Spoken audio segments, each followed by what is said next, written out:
Good evening. Thank you for joining us tonight. You're tuned in to EmoNews every moment online. Let's take a look at tonight's headlines. 6 contestants unveiled for Miss Dominica 2026 at Carnival launch. Vegas Parish celebrates Feast of St. Andrew. Fatal Antigua accident claims life of young Dominican. Government of Dominica announces new minimum wage structure effective today. And St. Lucians head to the polls today as voters shape the nation's future. These stories and more coming up next. Stay tuned. We're at the different phases in life. We move at a different pace. All we need is to be supported. Cause when the baby's coming, business needs revamping, the new job starting, and you need an outfit. Let momentum hook you up. Momentum will hook you up. The wedding's planning, rent due dates coming. Momentum is your support financing. Let momentum hook you up. Momentum will hook you up.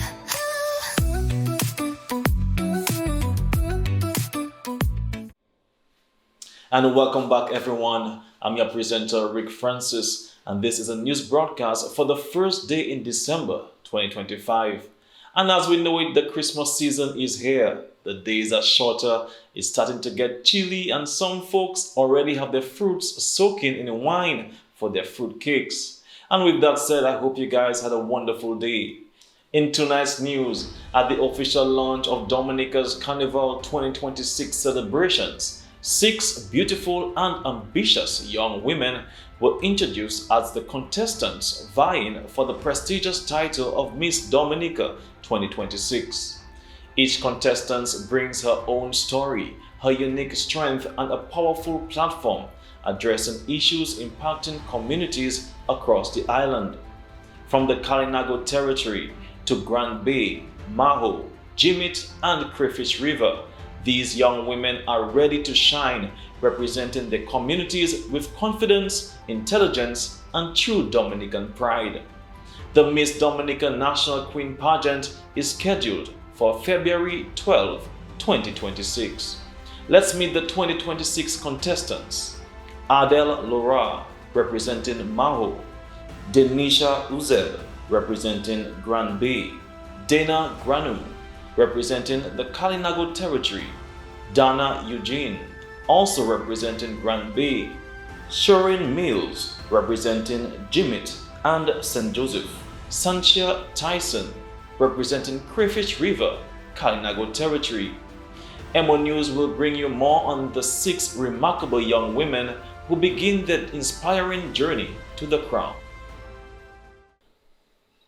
The parish community of Vegas gathered on Sunday for a reverent and joyful celebration of the Feast of St. Andrew. The Mass was presided over by Bishop of Dominica, His Reverend Kendrick Forbes, who served as the main celebrant. In his homily, Bishop Forbes urged parishioners to become instruments of peace and vessels of reconciliation within their homes, communities, and the wider society. He also highlighted the importance of the Advent season, reminding the faithful to embrace spiritual preparation, reflection, and renewed hope. They shall beat their swords into plowshares, and their spears into pruning hooks. One nation shall not raise the sword against another, nor shall they train for war again. The prophet speaks of weapons of violence and war, tools used to take life, being beaten into tools that cultivate life. My friends, we need this vision of Isaiah. But the prophet is speaking about more than military disarmament. He is speaking about the disarming of the human heart. And so the question for us as we hear Isaiah's vision today is this: what are the swords and spears in my life that needs repurposing? Maybe it's our speech that does not build up, but instead destroys the other. What if we made a commitment this Advent to use our words to lift others up? Maybe it's our attitudes and actions. What if we eliminate those things that undercut the value of others and violate their God-given dignity? Maybe it's our short-temperedness and the need to allow the Lord to transform our words of anger into words of comfort. Maybe we need a grudge to be repurposed into an act of forgiveness and mercy. What are the swords and spears in my life? During the celebration, several long-serving members of the parish were recognized and presented with plaques for their years of dedicated service.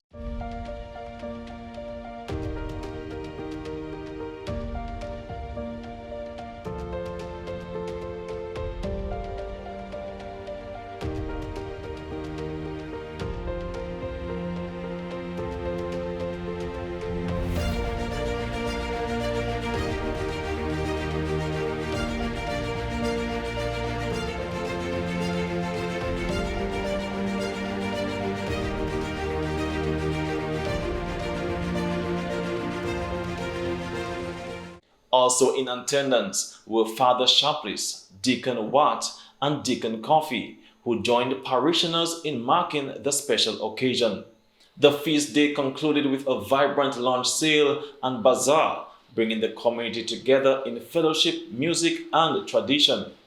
St. Andrew, also known as Andrew the Apostle, was the older brother of St. Peter and among the first disciples called by Jesus.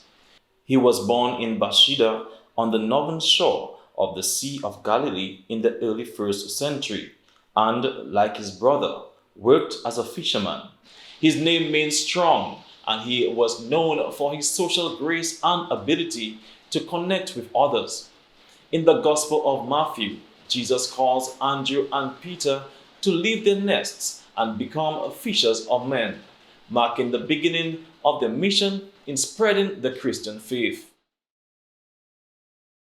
The Dominican community in Antigua and Barbuda, as well as in Wesley, is grieving the untimely passing of 23-year-old Joshua Alexander, who lost his life in a scooter accident early Sunday morning on Pops Head Street in St. John's. EmoNews extends deepest condolences to the family and friends of Joshua Alexander. The government of Dominica has announced a revised national minimum wage structure set to take effect today, December 1, 2025. The update follows commitments made in the July 2025 budget address and the work of the Minimum Wage Advisory Board, which includes representatives from the public and private sectors, employer groups, and trade unions. The board conducted an extensive review of Dominica's labor market and wage conditions across the OECS. Dominica's minimum wage was last adjusted in 2021. Under the Labor Standards Minimum Wage Order 2025, Cabinet has approved increases across several categories of workers. Key adjustments include agricultural workers from $7.50 an hour to $9.75 an hour, that's 30% increase. Daily paid workers, that's factory, tourism, manufacturing, from $7.50 an hour to $9 an hour, that's 20% increase. Cashiers, receptionists, and salespersons from $7.25 an hour to $9.42 an hour, that's 30% increase. Home assistants with meals from $200 a week to $240 a week, that's 20% increase. Home assistants without meals from $250 a week to $300 a week, that's 20% increase. Cooks, bartenders, servers, room attendants, groundsmen, janitors, and other service workers adjusted from approximately $7.25 an hour to $9 an hour. That's 24% increase. Security guards from $8 an hour to $9.60 an hour. That's 20% increase. Vehicle drivers, messengers from $7.50 an hour to $9 an hour. That's 20% increase. Other unskilled workers, including construction laborers and handymen, from $7.50 an hour to $9 an hour. That's 24% increase.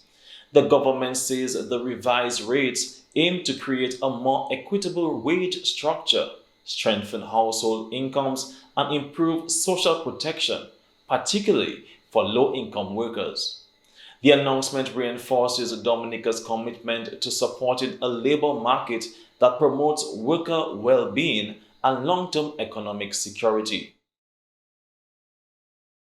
Dominica's Carnival 2026 was officially launched on Friday at the factory on Valley Road, with Honorable Dennis Charles Pemberton delivering the keynote remarks. In her speech, Pemberton paid tribute to the individuals and groups who have made Carnival in Dominica extraordinary, highlighting Danley Guy, named 2026 Personality of the Year. We honor a man whose commitment spans more than 50 years, Danley Guy. From costume building to parade organization to sheer craftsmanship and leadership, Danley has shaped the very festival we celebrate today. His hands carried this culture long before many of us even touched the road. This evening, we applaud him as Mass Dominic 2026 Personality of the Year. She also extended a warm invitation to everyone to attend Carnival 2026, outlining the various routes and experiences visitors can enjoy throughout the festival. Dominica invites you to experience its culture, its food, its warmth, its hot springs, waterfalls, river baths, and of course, its bouillon music. And this carnival, it is easier than ever to come to Dominica. United Airlines, Wednesdays and Saturdays. American Airlines will be having 2 flights daily from December 18th to January 5th and from February 12th to April 6th. Contour from St. Thomas and San Juan with JetBlue Interline connection coming soon. Plus Winair, Caribbean Airlines, Inter-Caribbean, Sunrise Airways, and Liat with a new flight from Punta Cana to Dominica starting on December 18th. Linking Dominica to the region and the world. And of course, ferry service for Guadeloupe, Martinique, and St. Lucia. So, we are inviting the world to come to Dominica. Come celebrate, come participate, join a band, design a costume, jump with a crew, volunteer, perform, dance, or simply wave your flag with pride. This is your time to free up and experience the nature of love. The evening was filled with entertainment such as Lapo Cabuit, Big Boom Boom Ladies, Stilt Walkers, and more.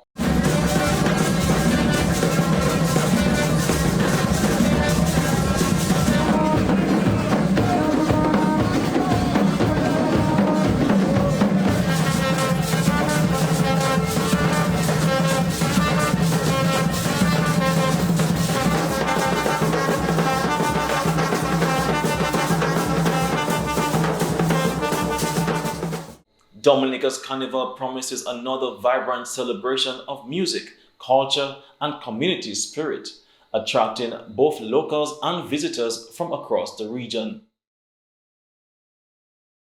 And this brings us to the end of local news this evening. Stay tuned for regional news coming up next.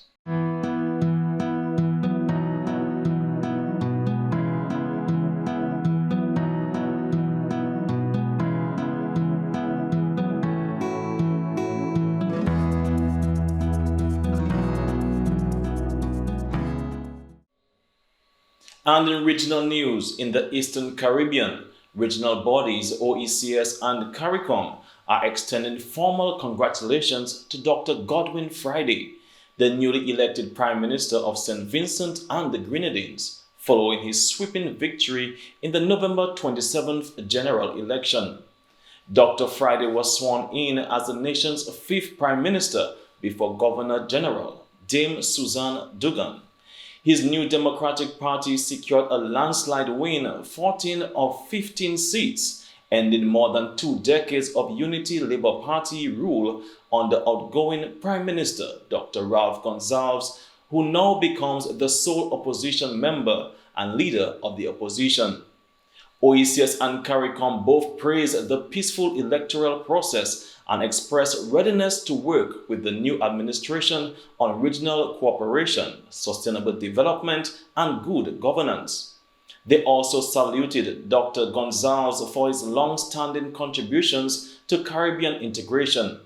Across the region, leaders echoed their congratulations. St. Lucia's Prime Minister, Philip J. Pierre, hailed the win as a reflection of the Vincentian people's confidence and wished Dr. Friday a wise and compassionate tenure. UWP leader Alan Chassenat called the victory a testament to Friday's integrity and the trust placed in him by voters. Diplomat Sir Ronald Sanders emphasized Gonsalves' enduring stature as an intellectual force and champion of Caribbean unity, noting that while the electoral voted for change, Gonsalves' regional legacy remains intact. International reaction also continues to grow. Taiwan has congratulated the NDP, noting that St. Vincent is among Taipei's reigning diplomatic allies, though past NDP statements have suggested possible future shifts toward China.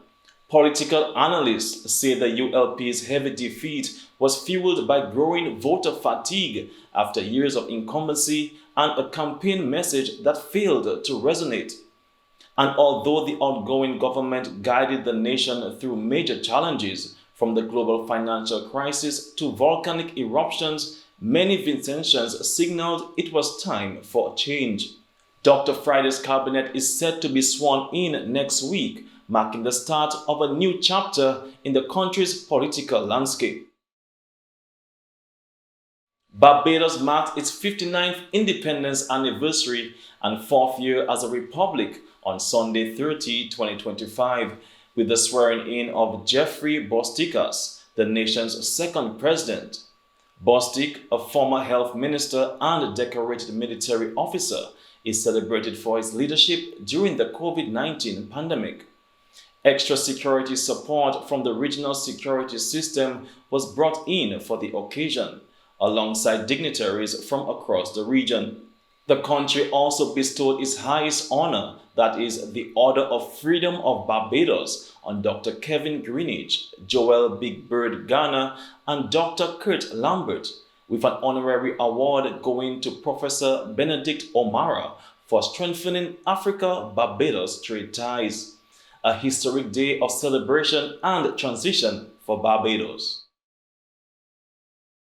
St. Lucians went to the polls today, Monday, December 1, to elect a new government, with the leaders of the island's two major political parties making final appeals for divine guidance and voter support ahead of the highly anticipated general election.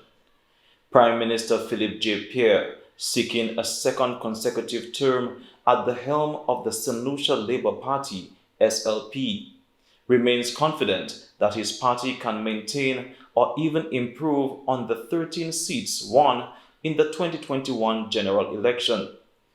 Pierre urged voters via Facebook to make a plan to vote and emphasized that continued progress lies in supporting the SLP. Reflecting on his leadership and the campaign, The 71-year-old thanked citizens for their prayers and faith, calling on the nation to stand united and grounded in God's guidance. Quoting Psalm 33, verse 12, Pierre encouraged St. Lucians to reflect on the future they want for their families and communities as they prepare to cast their ballots. Opposition leader Alan Chassenat, head of the United Workers' Party, UWP, also took to social media with a prayer for peace, wisdom, and safety on Election Day. Highlighting the need for unity and hope, Chassenat urged supporters to choose leaders who will uplift the nation. EmoNews will provide the full election results in tomorrow's newscast. And that's all for regional news this evening. Stay tuned for international news after this message.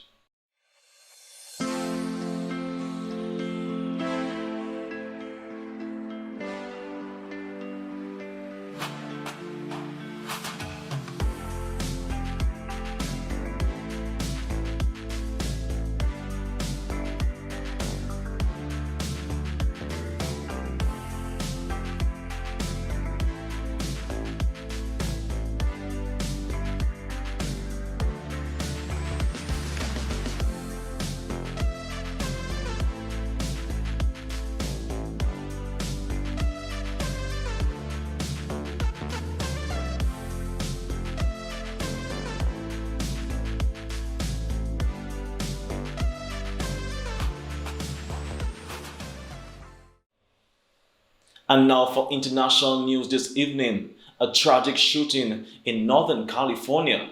4 people are dead and 14 were shot after gunfire erupted at a family gathering in Stockton Saturday night. Police say the violence broke out just before 6 p.m. near the 19,000 block of Lucille Avenue during a child's birthday party.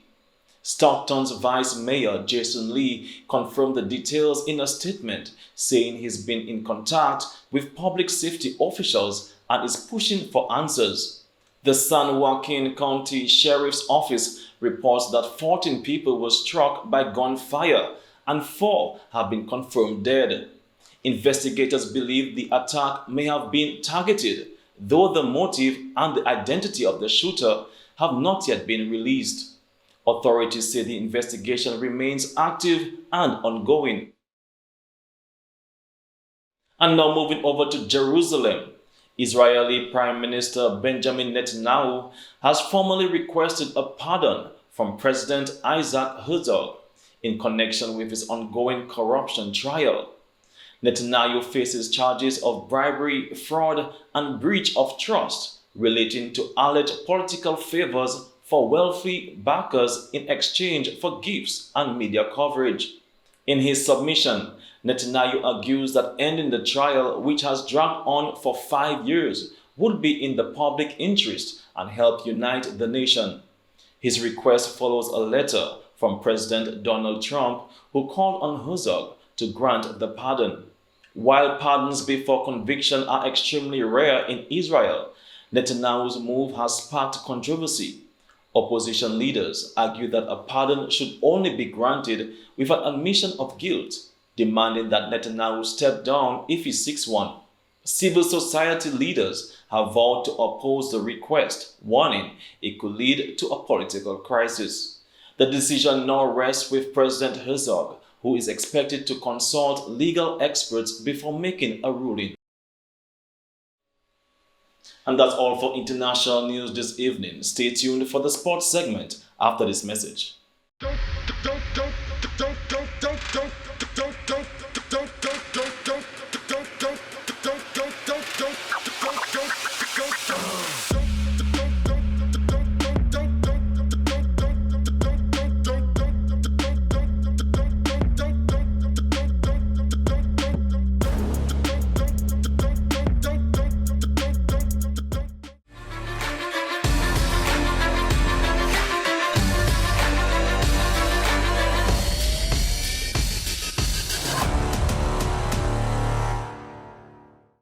Welcome to the sports segment. The West Indies under-19 team has notched another impressive victory, defeating England by 4 wickets to clinch the Youth ODI series with 1 match still to play.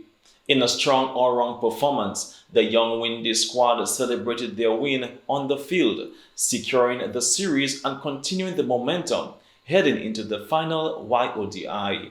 A confident display from the regional side and a promising sign for the future of West Indies cricket.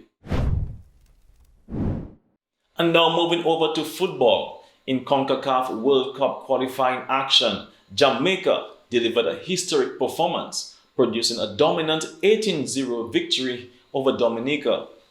The Reggae Girls controlled the match from start to finish, showcasing relentless attacking play and clinical finishing. Jamaica's win marks one of the most lopsided scorelines in regional qualifying history, sending a strong message as they push forward in their World Cup campaign. Dominica, despite the heavy defeat, continued to show determination throughout the match. Jamaica now looks ahead to its next qualifier with significant momentum. The Dominica Cricket Association, together with Central Cooperative Credit Union Intermediate League, is getting heated up as the finals is right around the corner. Here's an update from PRO, Ms. Kimara Ito. A new champion will be crowned in the 2025 Central Cooperative Credit Union Limited Dominica Cricket Association Intermediate League after an action-packed semi-final weekend.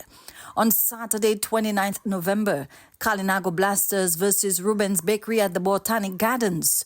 Christians won the toss and sent the Blasters to bat, but the decision backfired as Kalinago Blasters piled on a massive 378 for 9 in 40 overs. The top scorers were Darren Tuse, 123, Diony Roll, 119, Yakim John Baptiste, 40, and Makeli Bernard, 24.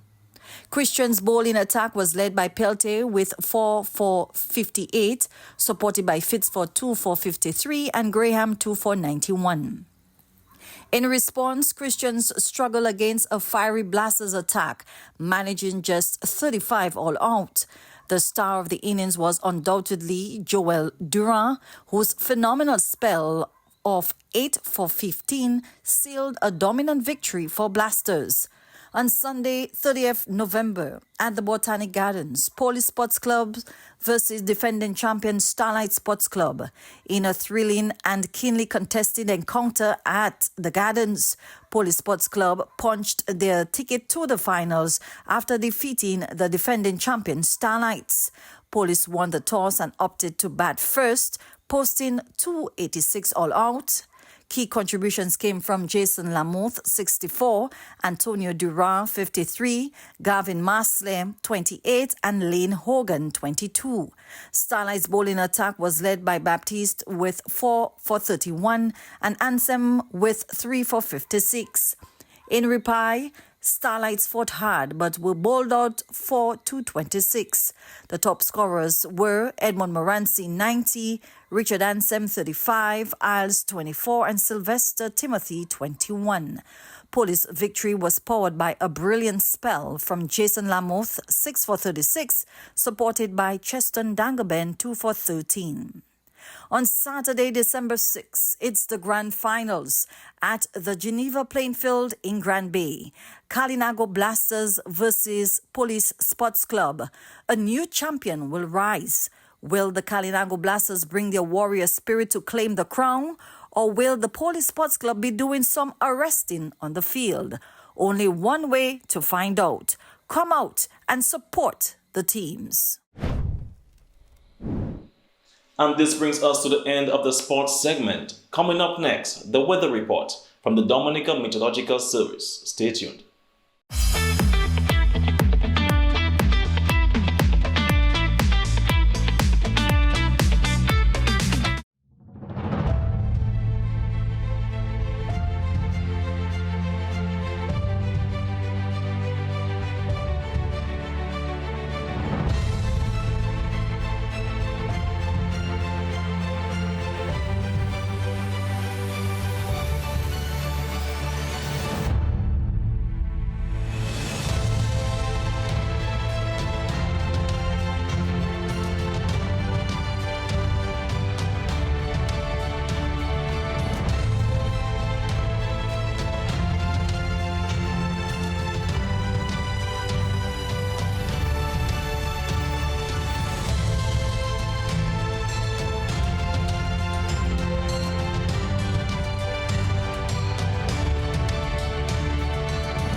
And this brings us to the end of tonight's news broadcast for the first day in December 2025.